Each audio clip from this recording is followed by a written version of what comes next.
సంవత్సరానికి 20,000 కోట్ల చొప్పున 1,00,000 కోట్ల బడ్జెట్ పెడతామని. ఎందుకంటే బడ్జెట్ 20వ తారీఖు ప్రవేశపెడుతున్నారు. సరే, ఇప్పటికే 2 బడ్జెట్లు పోయినాయి.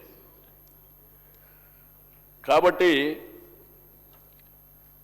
ఈ బడ్జెట్లో 20,000 కోట్ల రూపాయలు మీ డిక్లరేషన్ ప్రకారమే, కామారెడ్డి డిక్లరేషన్ ప్రకారమే. ఎందుకంటే రాష్ట్రంలో బీసీ వర్గాల ప్రజలు ఎదురు చూస్తున్నారు అధ్యక్ష. ఈరోజు మీరు అధికారంలోకి వచ్చినటువంటిది కూడా మరి మీకు తెలుసు అధ్యక్ష.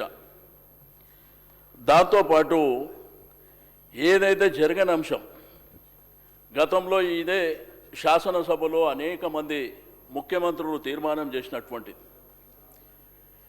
ఏదైతే బీసీలకు 42% రిజర్వేషన్ ఏదైతే మీరు చెప్పినరో, గతంలో కూడా మరి గౌరవ ముఖ్యమంత్రి, తెలంగాణ తొలి ముఖ్యమంత్రి కేసీఆర్ గారు తీర్మానం చేశారు, ఎన్టీ రామారావు గారు చేశారు, రాజశేఖర రెడ్డి గారు చేశారు, చంద్రబాబు నాయుడు గారు చేశారు.